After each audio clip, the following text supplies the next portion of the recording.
Alhamdulillah, salatu wassalamu ala rasulillah. Assalamu alaikum, everyone. So just a quick reminder, we talked about the stops last week, different types of stops. We talked about the maqtu' and the mawsul, the connected and disconnected. Just a quick revision. We said in spelling, you got an la and alla. But when you do idgham of an la, it sounds exactly like Allah. So in the Jazariya, it's not covered in detail. It's only half a page in the book, page 203. It has a full description in the Jazariya of which ones that you are and la and are Allah, or min ma and mimma. And that's what we mean about maqtu' and mawsul, or the connected and disconnected. And as we said, this Quran was revealed to us not just in a recitation form, but also in the physical form, the scriptures that we received that were compiled at the time of Zayd ibn Thabit. And this was finalized in the Khilafah of Sayyidina Uthman, in what was known as the Uthmani script that standardized all spelling of the Quran. So that's where we stopped, alhamdulillah. So now today, we're going to, I think, there's going to be a practical class, أمثلة على الوقف الاختباري والاضطرار. So here what the Sheikh does specifically on page 203, he gets you to recite something and then he gets you to stop on it, just to test you out. So I'll go first to give an example and somebody can take it from after me. So here you can say Bismillahirrahmanirrahim.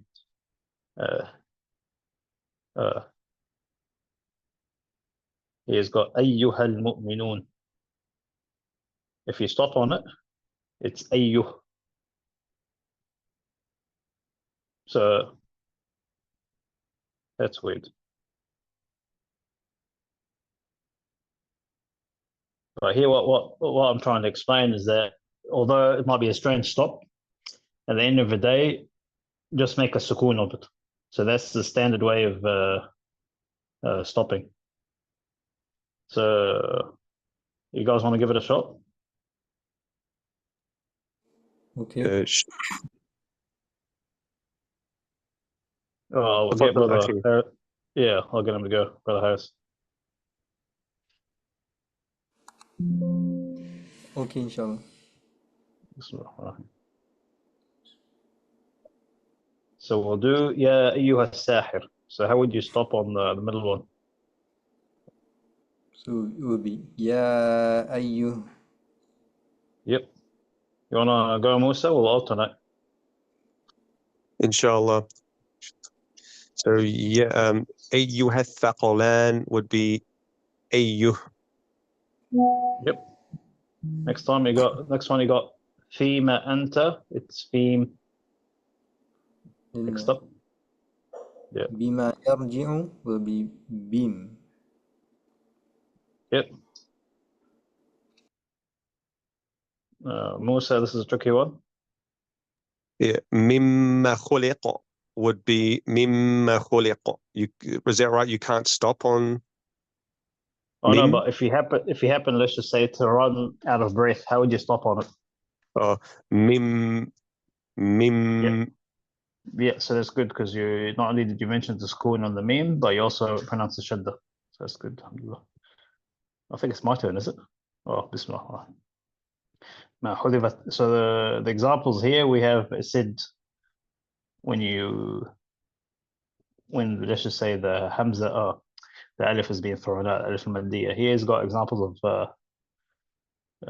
the waw being thrown out. So here you got وَيَدْعُ الْإِنسَانِ, you got it وَيَدْعُ, and I stop here. And this is a tricky one because you've got a letter of qalqala. It always happens when you have a letter of qalqala as a second to last letter, and the letter after that is a sukoon. So you don't want to say yada and let out too much here because it's going to make a qalqala or a fatha or even a mistake on the last letter. So pronounce it really strong in the qalqala letter, second to last letter, and just have a solid sukoon. Wayad, and just stop. So next one. Wayamhullah. So Wayamhullah will be Wayam. Perfect. Yeah. Ready, Musa? عفوا يوم يدعو الداع يوم يدع. Yeah. Yad. Try to maybe put a stronger sukoon on the ayn. Yad. يوم يدع يدع Yeah, all good. سندعو الزبانية. سندع الزبانية will be سندع. Yep. For me, you got وصالح المؤمنين is وصالح. Okay, so this is pretty straightforward. Though originally it is صالح, it was written in the Holy Quran with the intention of continuing due to the waw dropping and pronunciation because of the meeting of the two sukun. Oh yeah, so it's explaining the last one. Okay, last one is yeah. So I'll get you go, Brother Musa. وما أنت بهادي. وما أنت بهادي العمر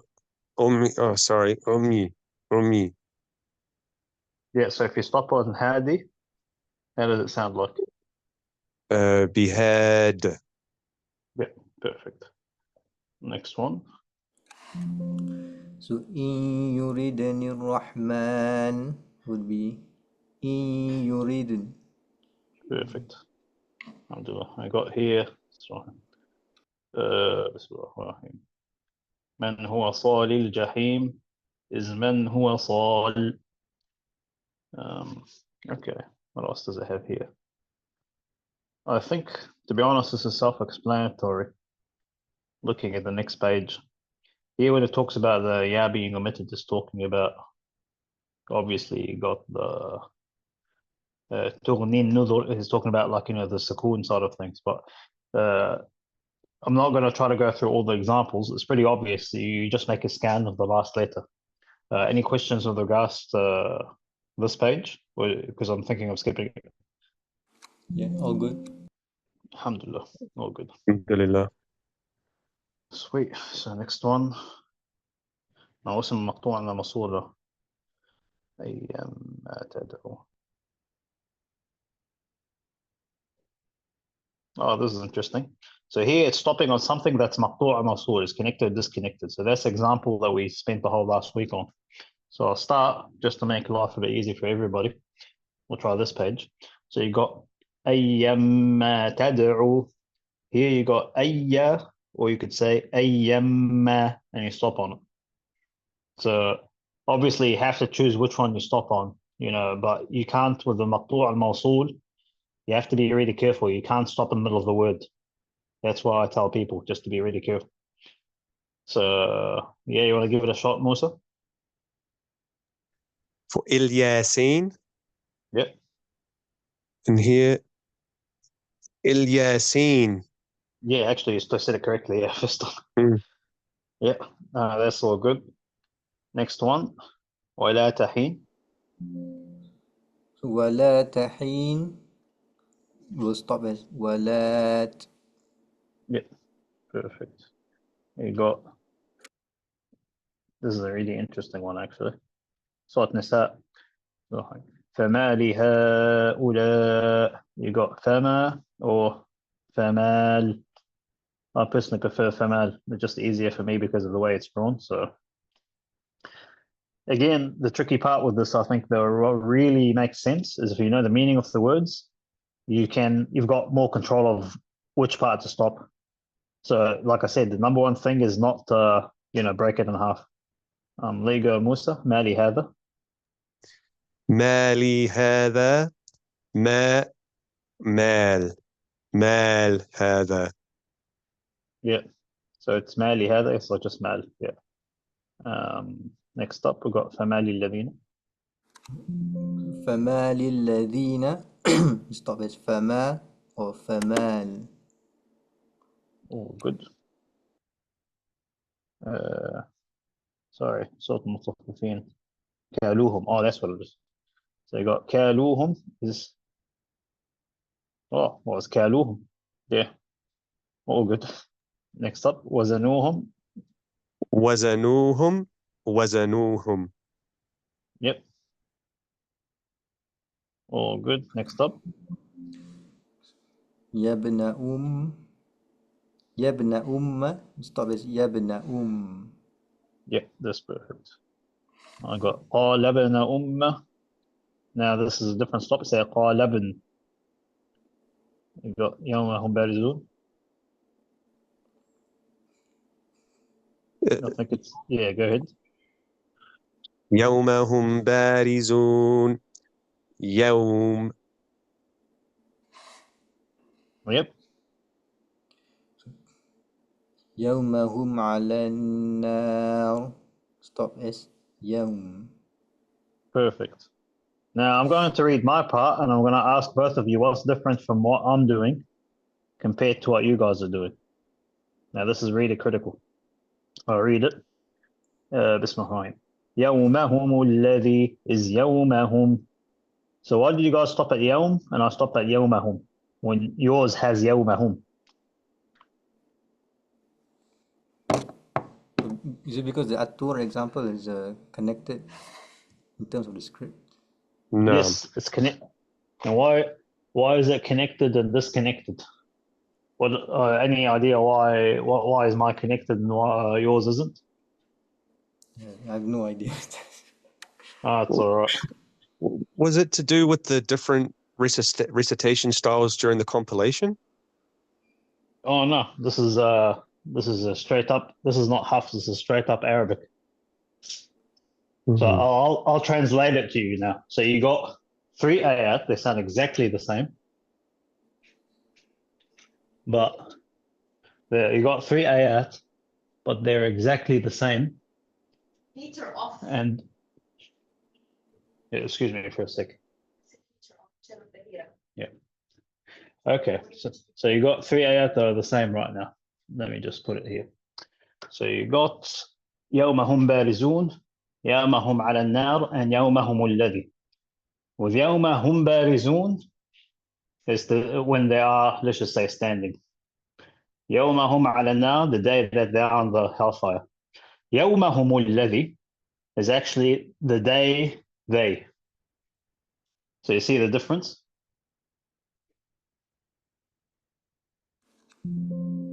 Yeah, I think so. So it's 2 different pronouns, sort of. Yes.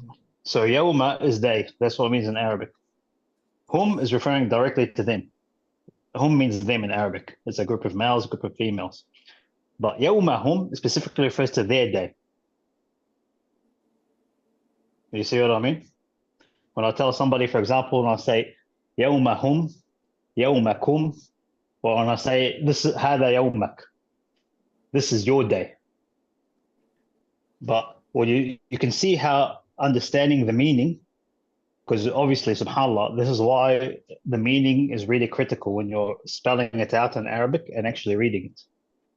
So that's why we said in the previous chapter, was a lesson or 2 lessons ago, and nabr is really important because when you're pronouncing the word, one word at a time, if you read it too fast to combine it, especially if it's maqtu' or mawsul, you can combine words and it doesn't make sense to you. For example, that's why we said you can't say faqasat. You say faqasat qulubuhum, their hearts became, solid or too hard, for lack of a better word. But if you say faqasat at that speed, it's one word. It means their heart's cracked like an eggshell. So you can see, mashallah, it's like, this is the difference. This is what I tell people. If you tell me that you're a hafiz, I'm like, that's good. You have the bare minimum now to attend the course. There's a difference between a hafiz and a qari. A qari has to understand these little things. You don't want to be reading in front of everybody just because you think you've got the most beautiful voice and you say, and their hearts have cracked. Every single person with an Arabic background is going to freak out. When I say Arabic background, I don't mean Arabs. I mean non-Arabs as well. I've seen Indonesian brothers, mashallah, they reacted just as bad as the Arabs did by listening to a bad pronunciation. But mashallah, you can see this is important of maqtu' and mawsul. So it gives you more freedom and flexibility with regards to stopping. Of course, the best thing to do, I tell people, just memorize the stops. If you memorize the stops, especially when you're reading for the Ijaza program, it's going to make your life a lot easier. If you're forced to stop, then stop at a place that is really comfortable for you. Just like when you're driving a car, don't stop in the middle of the road and press the brakes. Find a really good place, find a parking and park your car. What you want to be avoiding is you want to always avoid the maqtu' and mawsul unless you know what it means 100%, because you don't want to cut it in half. You see what I mean? I hope that's a good example. نعم. نعم. Oh, good. No, Jazakumullah khair. So, alhamdulillah, it was a really good side-by-side comparison the Sheikh put there. I'll just quickly do the tanbih then. The tanbih, attention. Yeah, which is used for calling. Oh, yes. And ha. So in Arabic, when you call somebody, you can say, ya fulan, ya so-and-so, or ha, when you're calling them. This is in Arabic, we call it a harf nida sometimes. It's like specifically used for calling on upon a person, which is for the intention they're written connected with the word that follows each in the Holy Quran, so that there should be no stop at them. Or rather, stopping should be on that which follows them, because they are connected to the script. Okay, that makes perfect sense. So I'll give you an example. When you're reciting, Ya ayyuha, Ya Maryam, ha antum min ha'ula and hadha. That's an example of a harf nida. The reason why we have to pronounce it as one word, as you can see, obviously, apart from the fact it's connected in one word, they go hand in hand. I'm not going to say hey. Hey on its own doesn't make sense. But if I say, hey, Michael, I have to pronounce these words together in order for the sentence to be effective. You see what I mean? نعم. Yeah. So, alhamdulillah, that's good. So that's basically what it means. Obviously, just read it as is, read it as a script. But there are things on their own. Like I said, they're called harf nida or tanbih or whatever we write them. This is more of a grammar class. You can take that outside of this course. But basically, they have to be pronounced as they are in the script. There is different art implications. We're not going to go into it because طريقة طيبة النشر is different to شاطبية with regards to the mad. That's a different course. So the next one. Examples of the tested or forced stop. The words from which one of the two ya is omitted in the script. Oh, yes. So you got لا يستحي أي, and you got a mad here, and you say an. If I stop on it, I'll say لا يستحي. لا يستحي أي. إن الله لا يستحي. Okay. Next one. You got يحيي ويميت. If I stop on it, I'll say يحيي. الله لا يستحي. إن الله لا يستحي. يستحي. استغفر الله العظيم. This always gets me every time. فما آتاني. Let me go back for a sec. I'll get back to the first one. لمحيي الموتى. You got لمحيي. أي يحيي الموتى. أي يحيي. Same thing with يستحيي. Now you remember we had that example with stopping on Atan, Musa? Yeah. Yeah. So same thing. It's like فما آتاني الله. If you stop on it, you've got the option of making a sukoon on the ya. فما آتاني. يستحيي. So here you just stop on the last one on the ya. ما حذفت منه إحدى الياءين رسما. Okay. I hope I don't confuse you guys with this one. This one tends to be quite tricky, especially with the قراءة حفص. فما آتاني Allah is a different example. As I said, it's a special case. Feel free to go back to the book because you can stop on it on more than one. You can, but here you just make a sukoon of the last letter because there's two yas. يستحيي. Yes, they say يستحيي.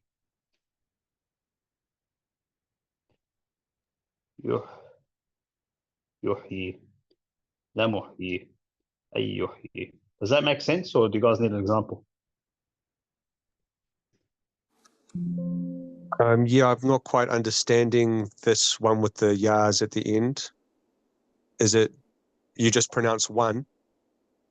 Yes. So you see how, let's just say يستحي.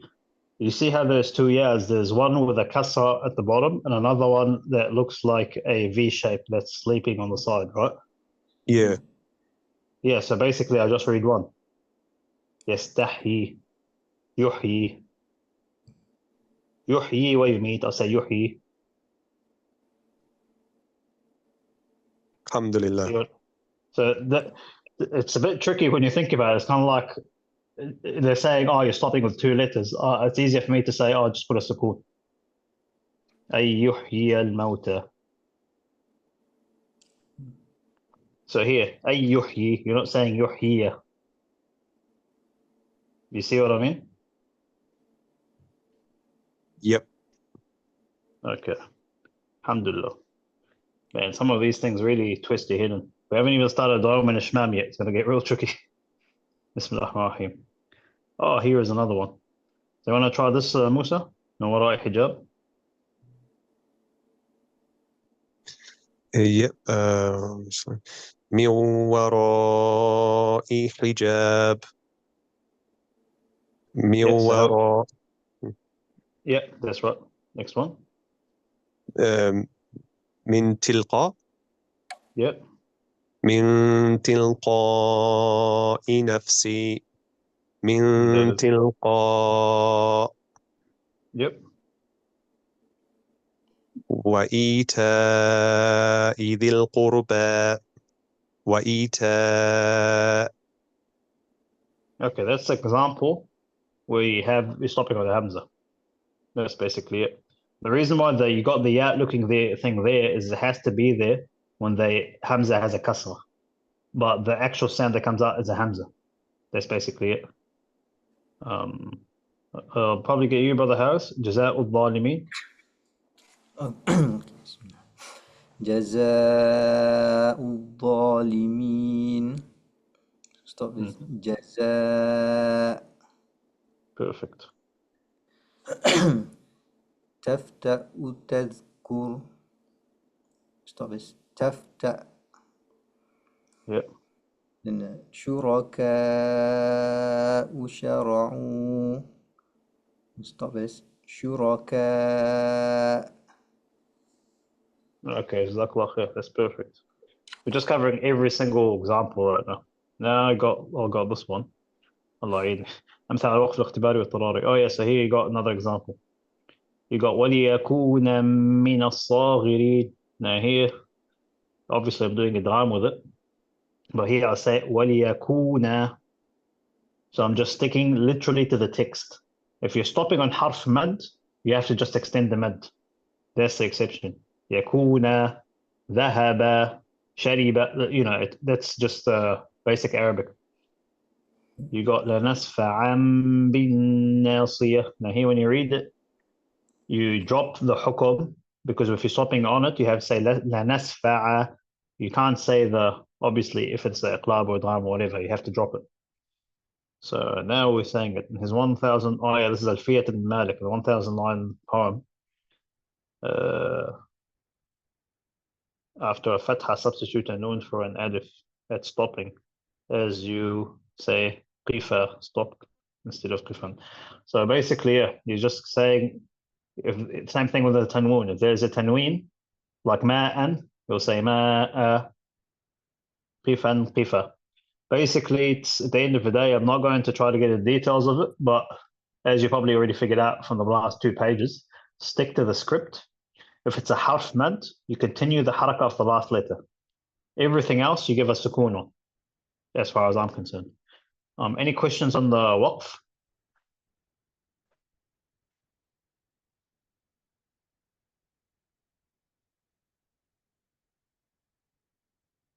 Alhamdulillah, all good for the waqf, sakta, and qata. Perfect. Okay, inshallah, I'll carry on. I'll do this real quick. Now we've got comparison between stopping, pausing, and breaking. Stopping.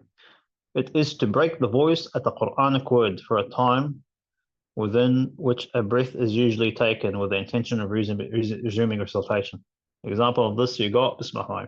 قُلْ هُوَ اللَّهُ أَحَدٌ. Exhaling and inhaling in the mustalah or the context of Tajweed is known as one breath. You have to inhale and exhale. Pausing, it's a sakt. Sakt here is to break a voice in the Quranic letter from a time within the breath is not usually taken with the intention of resuming recitation. Let's give an example. No, I'm not gonna introduce that one. A simple example. وقيل من راق. You know. So here I stopped. I didn't take a breath. It was just like a short pause. So that's what it means. Remember, it was breaking. It's to break the voice at the Quranic word with the intention of turning away from the recitation. This location, the end of the verse, that have complete meaning. وقطع الصوت على كلمة قرآنية بنية الإعراض عن القراءة ومحله رؤوس الآية. Oh, here is talking about complete قطع, meaning I wouldn't call it breaking. I'll say discontinuation, because when you're reciting ayah, you just, you know, some people take a break. They'll maybe stretch their neck, do whatever, and then they'll carry on. So, but what I need you to focus on is the difference between stopping, which is a whole breath, and sakt, which is technically half a breath when you think about it. You're not even inhaling. You're going to give it a shot, Musa? The places where sakt is required by Hafs. Yeah, so sect from in Hafs, from what I know, we're still on page 209, right? Oh, this is 210. So the places where sakt is required yes. for Hafs by way of Shatbiyah. Tough one. So one, on the alif of Iwaja, Surat al-Kahf, the reciter can also stop at Iwaja because it is the end of an ayah. Yep. So you got two options. Yep. And two, on the alif of Mim Marqadina, the reciter can also stop at Mim Marqadina because the meaning is complete at it. And three, on the noon of Waqila man Raq, and four, on the lam of Kalla bal Ran. Yep. So that's basically it. So here we've covered the examples of waqf. This waqf, by the way, of Shatibiyya is compulsory. You will get tested on it for ijaza if you're doing it from the tariqa Shatibiyya. There are different variations. Some places you can carry on, but as we said, when you do ijaza test, you stick to your specific tariqa. But this is something unique to Imam Hafs. Now you got two allowed pauses. You want to carry on with that one?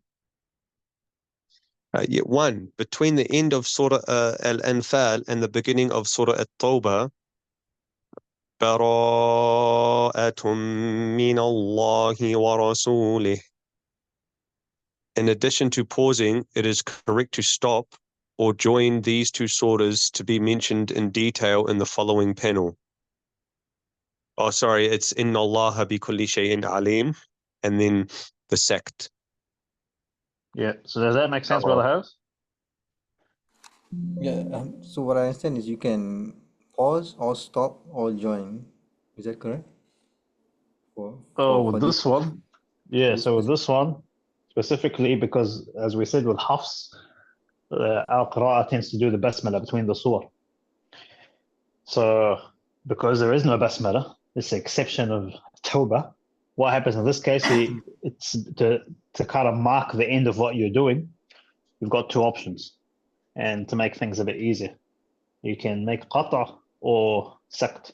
Inna Allah bi kulli shay'in alim. براءة. You can go إن الله بكل شيء عليم. براءة. So I personally prefer not to kind of make wasl between the two surah, just because the different qira'at tend to prefer that. So I don't mix Hafs with other recitations. And obviously because the people praying behind you in Taraweeh, they're not going to know which is the start, which is the beginning of the surah. So yes, there is potential to make wasl. Basmala makes it really easy to find out if you start a new surah, but here we're just talking about applying waqf, pausing and sakta and waqf, just for Surah At-Tawbah, because it tends to be a hot topic. Hopefully that answers the question. Yeah, alhamdulillah. All good, Shmayan. You got, sorry, Musa, between the ayahs 28. Between the ayahs 28 and 29 of Surah Al-Haqqa, Maliya, Halaka. The second way is to join them by merging the first ta into the second ta. Maliya, is it a ta? There's no faraka there. How would you join? I'm surprised the Sheikh put this here, between the ayah 28, 29. Now you got ما أغنى عني باسمه ما أغنى عني مالية هلك عني سلطانية. So this is an example of قطع.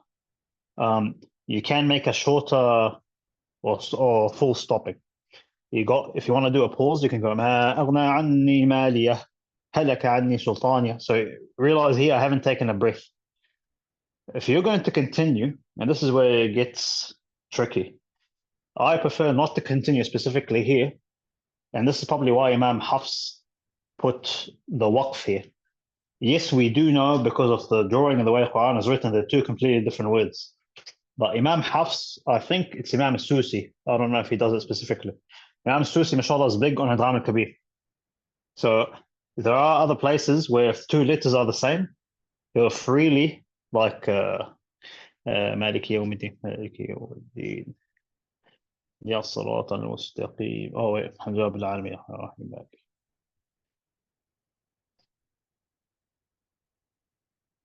الحمد لله رب العالمين الرحمن الرحيم الرحمن الرحيم ملك. So what his qira'ah, they do idgham between both letters because the letters are identical. You see what I mean? So here, I don't know in Hafs, unless, again, like I said, this is probably outside Tariqa Shatibi, Allahu Alam. But here I know it's like the second way is to join them by merging the first letter of the ha. So here, مالية هلك. Oh, I see. So here the Sheikh is saying, you got the other way to continue it, you say, ما أغنى عني مالية هلك عني سلطانية. That's basically a type of idgham. Remember when we said the idgham al-mithlain, of the likes? Yep.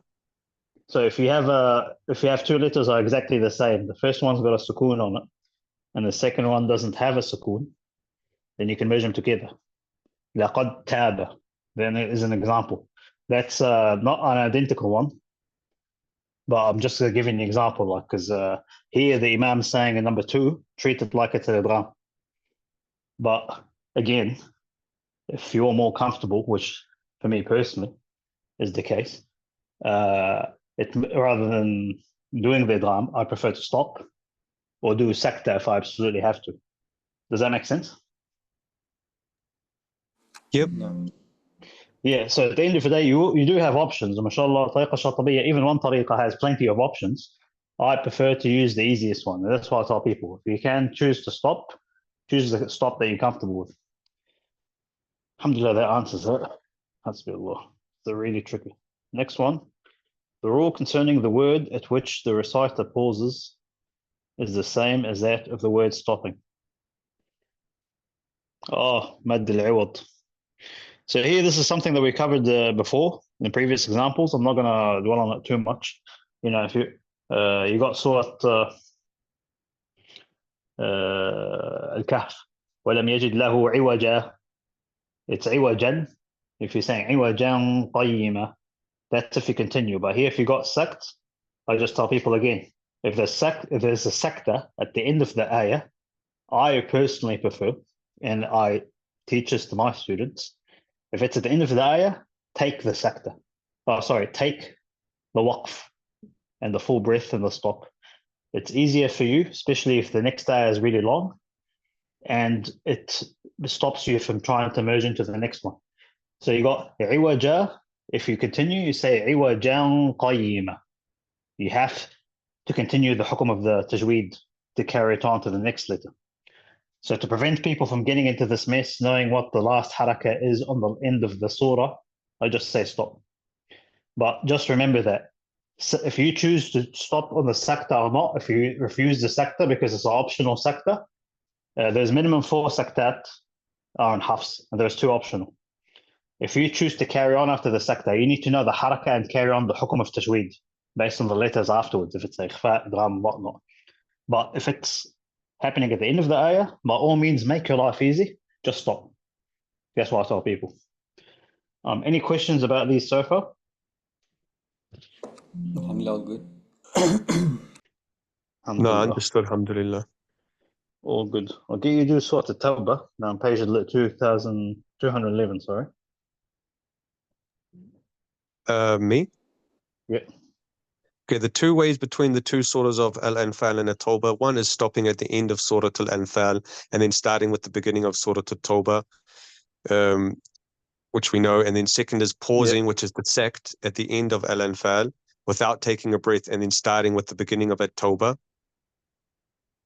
and three is to join them in one Yep. breath. Again, Would you like the so example? here, oh, it's all right. I mean, I understand what you mean. So, as Brother Harris mentioned, yeah, there is the wasl option. I personally try to. This is my style. Here, inshallah, Sheikh Ayman Suwaid has talked about all the options. So you got Inna Allah bi kulli shay'in alimun bara'ah. You have to carry the hukum of the last letter into the next. At the end of the day, there is an option. Most people I know try to generally stay away from it, usually in Taraweeh for obvious reasons, but that's another option. So it's just like how we do with Basmala. You got Allahumma salli ala Muhammad. وَمِن شَرِّ حَاسِدٍ إِذَا حَسَدَ بِسْمِ اللَّهِ الرَّحْمَنِ الرَّحِيمِ. And then you carry on to the next surah. You can't, what you cannot do, and which we agreed on in the first lessons, is finish the surah, say the Basmala, like say, إِنَّ اللَّهَ بِكُلِّ شَيْءٍ استغفر الله. وَمِن شَرِّ حَاسِدٍ إِذَا حَسَدَ بِسْمِ اللَّهِ الرَّحْمَنِ الرَّحِيمِ. Reason being is people are going to think this is the end of the surah. So that's what you're not allowed to do. So joining, yes, it's allowed. But here, the exception, as we can see, you're allowed to join because there is no basmala, because we recite basmala out in the open. This is the start of Hafs. If there is no basmala, then you just carry on normal, if you're a wasl person. I'll try not to talk about it too much detail. Mashallah, so many options. I'll get you to carry on, Brother Musa.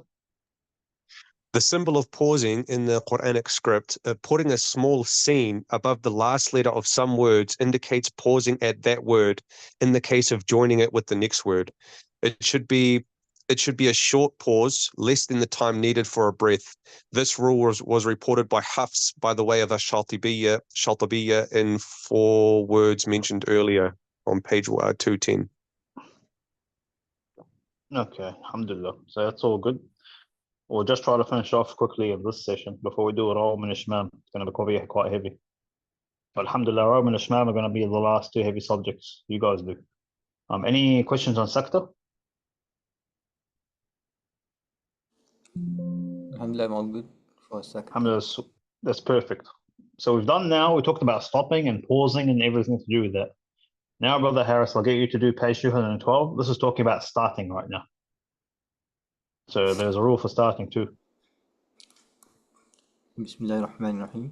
So the kinds of starting the recitation of the Holy Quran. So there's a voluntary starting and the test starting. Under voluntary starting, there's a real start when starting the recitation, whether in Salah or otherwise. Under that, there's a allowed starting, which is complete. It must be in an ayah, independent in meaning from the preceding one. Not allowed. You're not allowed to start from the middle of a topic, which makes the listener not understand the first part. Perfect. Then under voluntary as well, there's additional start preceded by recitation and stopping in the same session. Under allowed, there's good, sufficient, and complete. So Hasan, Kaf, and Tam, and not allowed is ugly, Qabih. So similar So to mashallah. Yeah, that's perfect. It's exactly similar to the waqf. So just like how you have a bad waqf, you have a bad start. Yeah, carry on. So the complete start, Al-Bad'u Tam. It is to start with a Quranic word which is neither connected with what precedes it in wording nor in meaning, as when starting at the beginning of the surah, as in beginning of the You could surah. start on the red. Yeah. وَلَقَدْ أَرْسَلْنَا نُوحًا إِلَىٰ قَوْمِهِ. Yep. So Yeah, that's good. attention. At the beginning of each Quranic surah, there is a complete, allowed, real start. Okay. Sweet. So So shall I next move on one. to the next? Yeah. Yeah. So the sufficient start. Al-Bad'ul Kafi. It is to start with a Quranic word which is related to what precedes it in wording but not in meaning, as in فَقَالَ الْمَلَأُ الَّذِينَ كَفَرُوا. Yeah, so here فقال, when it says and he said, that's what it means in English. So basically, you're going, what did he say? Oh, it's already been mentioned. So that's what it means. So technically, that's kafi. That's what it means. We'll go to the good start, inshallah. Okay. So the good start, al-bad'ul hasan. It is to start with a Quranic word which is related to what precedes it in wording and meaning. This is acceptable only at the beginning of verses if we are starting an additional starting, such as وَبِاللَّيْلِ أَفَلَا تَعْقِلُونَ. And then in Al-Baqarah, فِي الدُّنْيَا وَالْآخِرَةِ. Oh, good. So we got, so what's the qabih? I think then the one after that. So in the qabih, al-bad'ul qabih, it is to start with a Quranic word which is related to that which precedes it in wording and meaning in places other than the beginning of verses, such as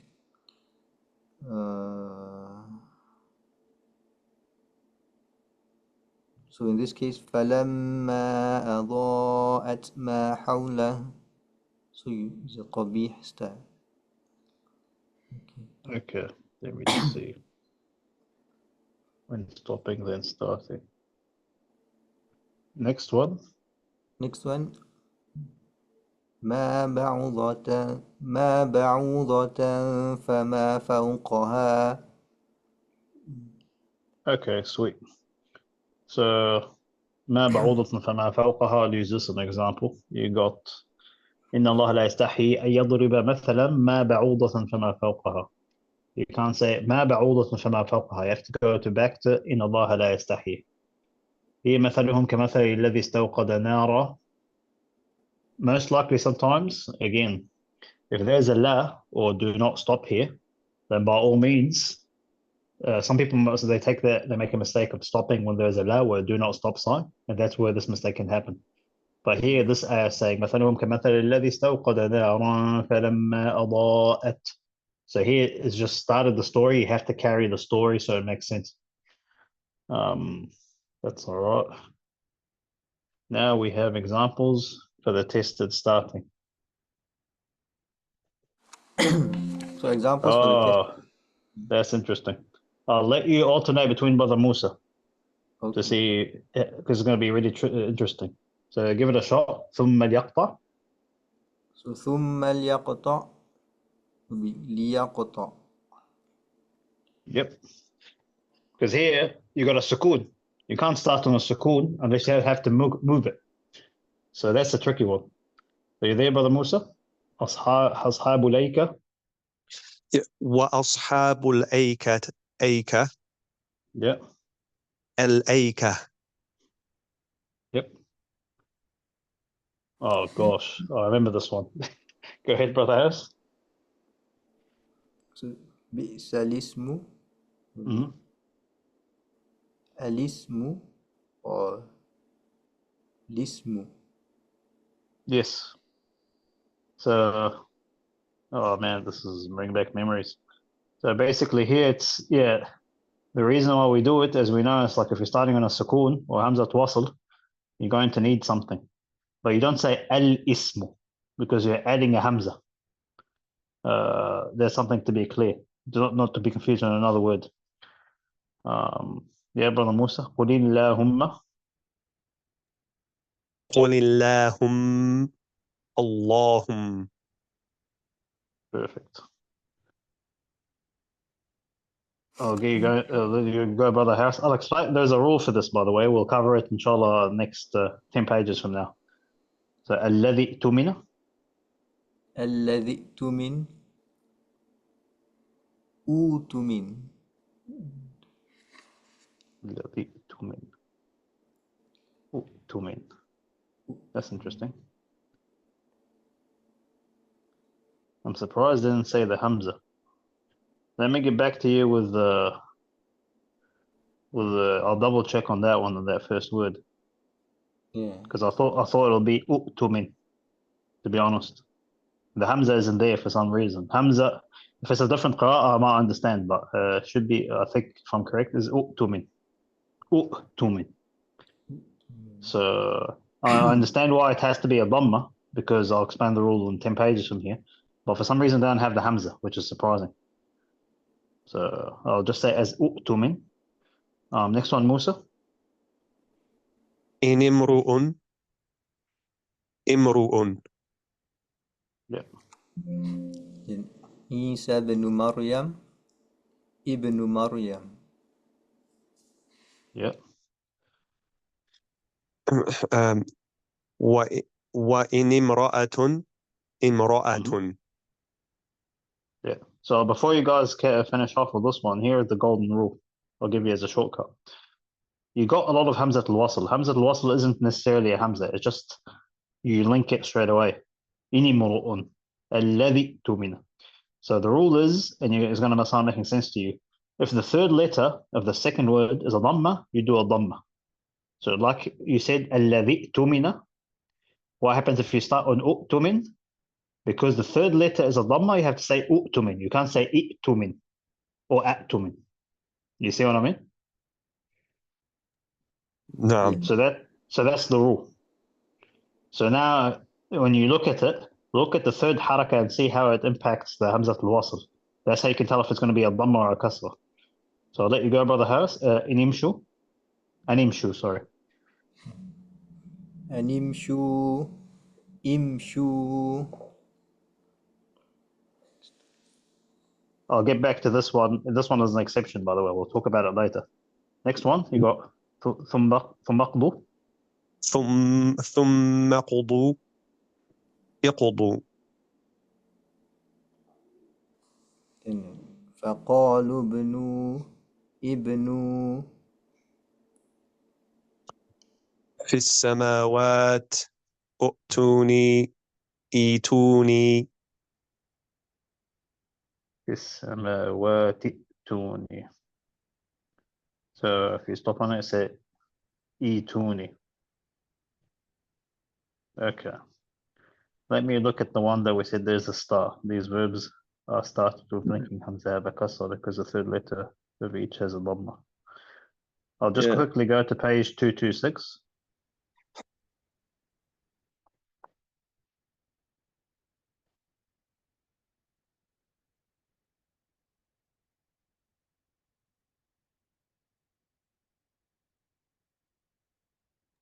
Ustaz, Assalamu alaikum. I have a quick question. Oh, go ahead, bro. So if we follow that rule, that the third letter on most of these have a dhamma on it, but yet we're starting with a kasra on all of them. Yeah, so here, you know what? We'll do it since it's linked. We'll do this page really quickly. I'll read and inshallah you guys correct me if we have any questions. This is a really interesting subject.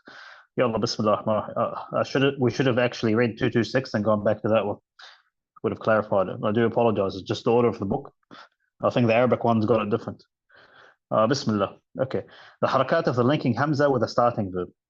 The linking Hamza takes a dhamma when it begins a verb if the third letter of the verb required a dhamma. So here you got a verb. So a verb is a really important word. It's like a command. Urkud, id'u, ijil tuthat, undur. Wait, sorry. In contrast with the likes of imshu, because the dhamma of its third letter is incidental. What does incidental mean in Arabic? الضمة الثالث من العارض. العارض. لأن okay, I'll read it in Arabic and then I'll explain it to you in English. بخلاف نحو امشوا فإن الضم الثالث منه عارض لأن الأمر منه مفرد من مفرده امشي وإنما ضمت الشين في جمعه لمجانسة الواو ومثله بقية الأفعال المماثلة نحو ابنوا اقضوا انتهوا. Okay, so I gave you the general rule. So the general rule, if the third letter is a dhamma, you make it a dhamma. Ud'u, for example, yeah? So that makes sense as a general rule. Am I correct? Yep. Okay, that's good. Here, you've got verbs. And these verbs, they're actually, they're a command. Examples of this, urkud. I'm telling you to run. You got imshu, for example. Here, urkud, that makes sense. But here, words like imshu, because of their structure, it's in the singular command form is imshi. Imshi, imshu. So basically, as a result, this is one as an exception. So we say it as exception to the rule. We say it imshu. That's why when you guys did it, when we did that page, there was actually an asterisk. So one thing to look at it as well is that if it's going to have hamzat al-wasl, is it going to be a command? That's one thing to remember. And does it follow the same structure as imshu? So let's cover another example just to give sense. However, the letter sheen got a dhamma in the plural form in order to be in harmony with the waw. Other similar verbs are ibnu, iqdu, intahu. The linking hamza takes a kasra when starting a verb if its third letter is with a kasra, with a fatha, and an incidental dhamma. So basically, you've got the words that we covered. Isbir, ikshif. Istaghfir, ittaqu. So here, you got words that start with a fatha or a kasra, depending on the third letter. The third letter, as we said, is a fatha. The third letter is a kasra. Here, if you have an incidental dhamma, which in Arabic it means dhamm thalith minhu lil'arid, مثلا. So here, if it's originally not a dhamma, then in this case, just as the word imshu, as we said, then in this case, you have to actually say it differently. So there's a generic rule. If it's a dhamma, if the third letter is a dhamma, you do it accordingly. If it's a fatha or a kasra, you basically like isbir, istaghfir, you say it as a kasra, hamzat al-wasl. So, but just remember, just because it has a dhamma on it doesn't mean necessarily it's always going to be a dhamma. You have to see, is it a command in the form of imshu or not? Sorry, I think I dropped the bomb on everybody now. Everyone's freaked out.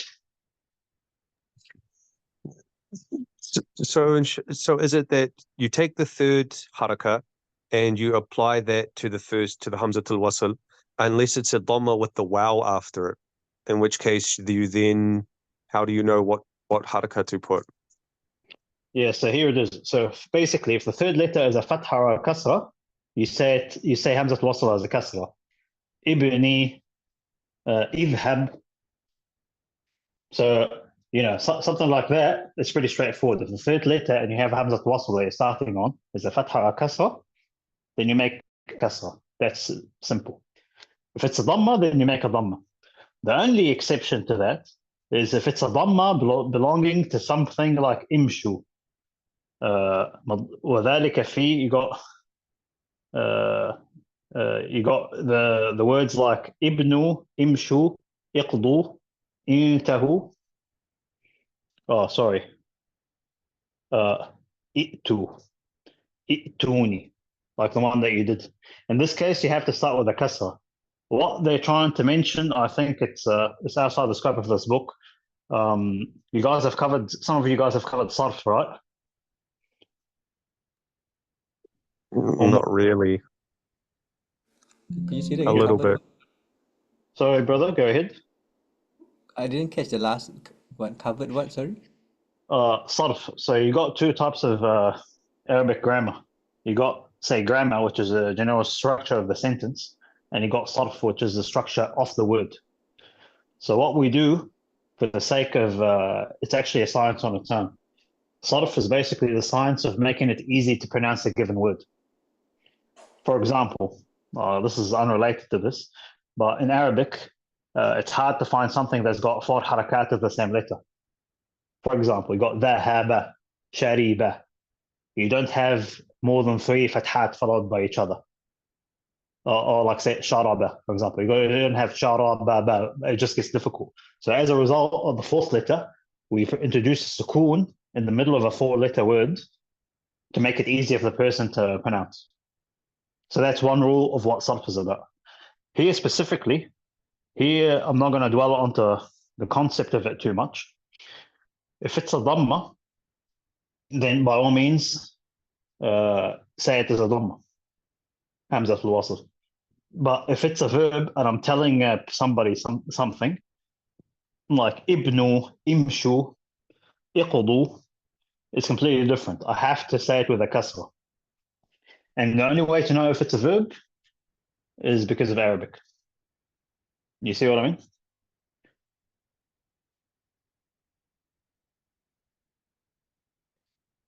You don't have to stress too much, inshallah. We'll get more examples of this next week.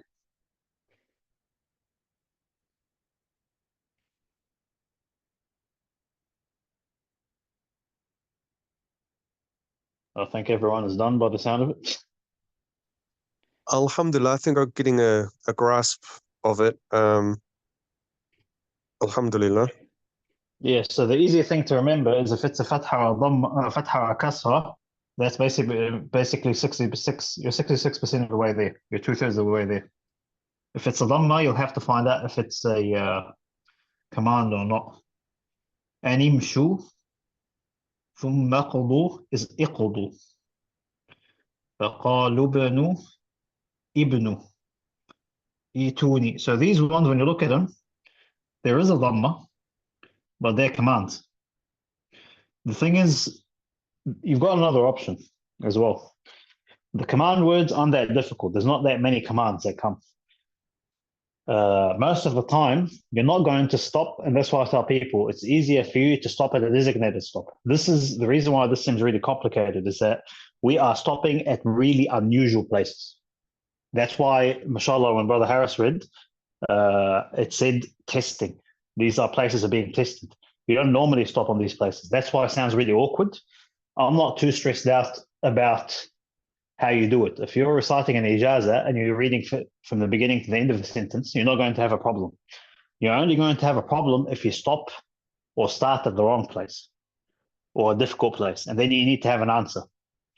So what we tend to do, this is one of the hardest places to start. If you can remember that if you are starting on Hamzat al-Wasl, if it's Fatha or Kasra, always make a Kasra. If it's a Dhamma, then make a Dhamma, unless it's a command. The command, like we said, imshu, go for a walk. Iqdu, decide. Ibnu, build. Ituni, or ituni, bring it over. So these ones you have to say with a kasra, because it flows with the word a lot better. If you choose to start at these places, then I recommend you remember these rules. Otherwise, you just can continue on the recitation. You'll be safe.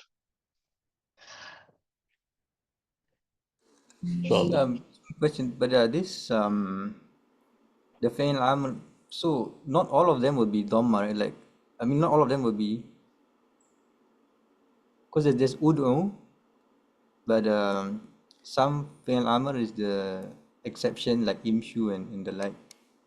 So it's only like when you're starting on a command word, then you have to decide whether the dhamma is a real one or you have to go back to kasra. Is that correct? That's actually a good point. So here, again, let me bring up the example. Id'u, where is id'u? Let me just see it. Which page are we looking at? I'm looking at 226. There's the required dhamma. Yes. Unzur. What else? Yeah. So you got id'u, irkud. You got irkud, id'u. Ijtuthat, intadhar. So here, the Sheikh is saying these are the opposite. Here he's saying these are the opposite of the word imshu. Urkud. Sorry, ud'u. Okay, I'll explain what I said in a second. Here you got urkud. Urkud birijlika, as we said in an example in the Quran. Ud'u. Ujtuthat. Unzur. Yes. Ujtuthat unzur. So now id'u, I'm not going to get into details of it. قل ادعوا. The reason why we tend to, in Hafs, we said قل ادعوا. There are other recitations they read it قُلُوا ادْعُوا. I know this sounds crazy, but it's like, now you got two types of Dhamma. We said the Dhamma, what the word in Arabic means, Arid. Arid means incidental. It's there by coincidence. Does that make sense to somebody? Difference between an Arid and an original? Or Dhamma Asliya? I'll just try to get that clarified. You guys get where I'm coming from about what Arid means?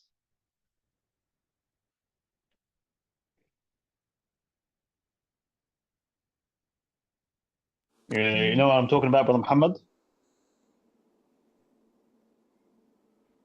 I think he's not here. Oh, he's not here. Okay. So basically, you've got two types of harakat that can happen. You've got a harakat that's original to the word, meaning original, you can't change it. It'll change the meaning. Like say bunyan.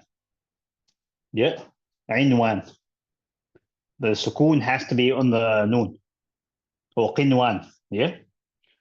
And then you got something that is introduced because of the structure of the word. So here, this is where you can get different qira'at. And this is why it can be really confusing to understand, because you're saying, what you're telling me is there's two ways to read it. Am I correct? That's why it's confusing? No, I mean, just having to decide whether you start with the Dhamma or the Kasra in the case Yes, that yeah. yes, that's exactly what I mean. So obviously, the qira'at have differed, and that's why it's confusing, because there are actually different qira'at from my limited understanding. Here I'm talking about Khalaf al-Ashir compared to Hafs, for example.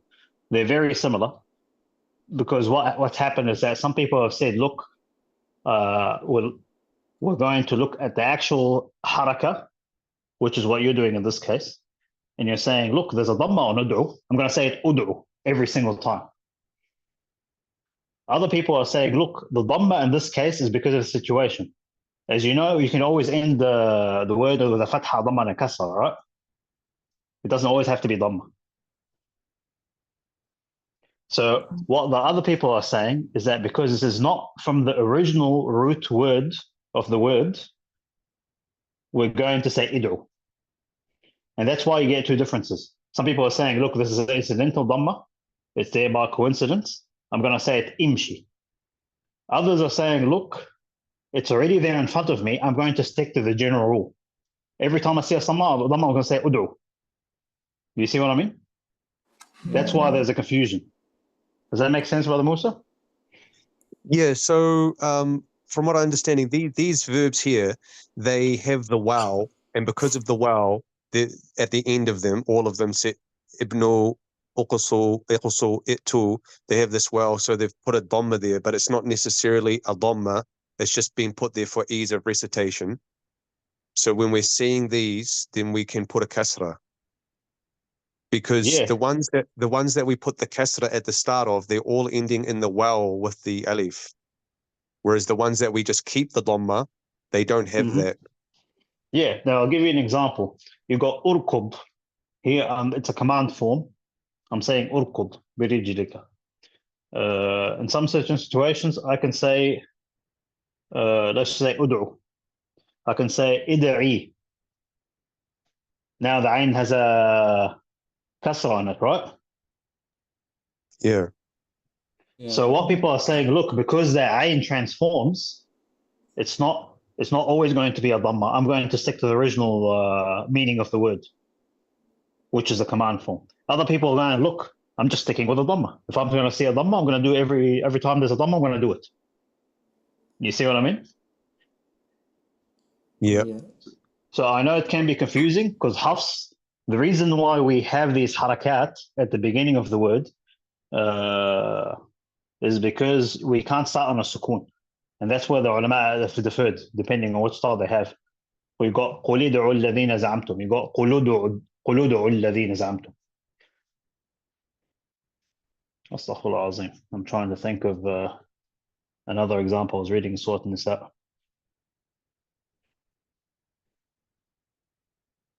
لا هاي مختلفة هاي. I'm not going to try to confuse you anymore on this, but what I'm trying to say at the end of it is that incidental, you've got this, the closest example you have of this is in mad.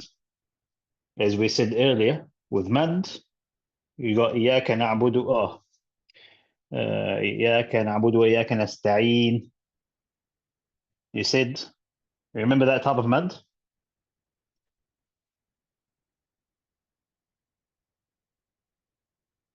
It's mad عارض للسكون. Yes. Yeah. Yes. So we said Quraysh because it has a sukun on the ya, and in this case it's madlin. But in this case, I have to do mad عارض للسكون in this case because I'm stopping here. Normally I don't stop, but if I continue, I say نستعين اهدنا الصراط. Am I correct? Yes. So if you're looking at al-عارض, in this case it says فإن الضم الثالث منه عارض. So here the عارض situation is the current situation. And the current situation, as we said, for the mad is the stopping. In this situation, this is difficult to see because it actually is to do with the meaning of the word. You get what I mean? Yeah. I need to know the meaning. Yeah. So you get what I mean, Brother Musa? Alhamdulillah. Yes, Jazakallah khairan. Yeah. So it's easier to see when you're stopping. When you're stopping, obviously, it's kind of when you're stopping and starting, it's obvious. It depends on the situation. Is it a stop or a start? Because I choose to stop on nasta'een, I'm putting a sukoon on the noon. So that sukoon is situation. That's why I can say nasta'een. Because I put a sukoon in the situation. As a result, I have a situational mad. Same thing here. Here it's harder to see because you got a situational meaning. You got, do you say it as umshu or imshu? You got same situation with like Urqud. So what I can tell you to make things a bit easier for you, we're going to cover this in details later on, inshallah. I'll have to actually read up on how to teach it better. But if it's a dhamma, stick with the general dhamma rule. Urqud, ud'u. He is saying ujtuthat. Unzur. So unless it's something like imshu, ibnu, iqdu, itu, ituni, these words are the exception. I need to check because I think there's only, from memory, I can't remember last time I checked. I think the exception was 7 words. So when you think about it, it's easier to memorize the words than the actual rule. Am I correct? Yeah, that's right. Yeah. Yeah. so as a result, that's what people do. Like for me, it's hard to me to explain it in English, although I am doing the course in English because the guy that explained it to me, mashallah, the sheikh was explaining to me in Arabic. So I was like, oh, okay. Why am I introducing the sarf and whatnot? Sarf plays a big role, but at least you can see there is something else that doesn't include the grammar that's also involved in these ones. But subhanAllah, as you can see now, mashallah, once you're moving past page 200, it starts becoming more about the meaning of the words as opposed to just the reading. You see what I mean? Alhamdulillah. That makes perfect sense. So all we got after this, inshallah, you already have an introduction to what's going to happen next week with Hamzat al-Wasl. Next lesson is going to be stopping with Rawm and Ishmam. Inshallah, that's basically like adding a small haraka at the end of the word. Apart from that, I think, to be honest, we've covered all the waqf and ibtida'. There's just going to start getting more advanced. Any more questions so far? Alhamdulillah, no. All good. All good. So alhamdulillah, so you guys are pretty comfortable with stopping. That's really good. We've covered the basics of starting. Next week, inshallah, our plan is to cover, we'll revise Hamzat al-Wasl, in addition to learning how to stop with waqf, Rawm and Ishmam, inshallah. I think I've given you guys enough headaches. But at least you know the basics of the waqf, or the starting with the Hamzat al-Wasl, yeah? Yeah, alhamdulillah. Alhamdulillah. You all good, Musa? Musa said he had to go for proper prayer. Oh, Jazakallah khair. Okay, I'll leave him to it. طيب, man, I'll leave you to it. Jazakallah khair, bro. We'll leave it at there, inshallah. Subhanallah wa hamdaka, ashhadu an la ilaha illa anta, astaghfiruka wa atubu ilaik. Assalamu alaikum. Wassalam.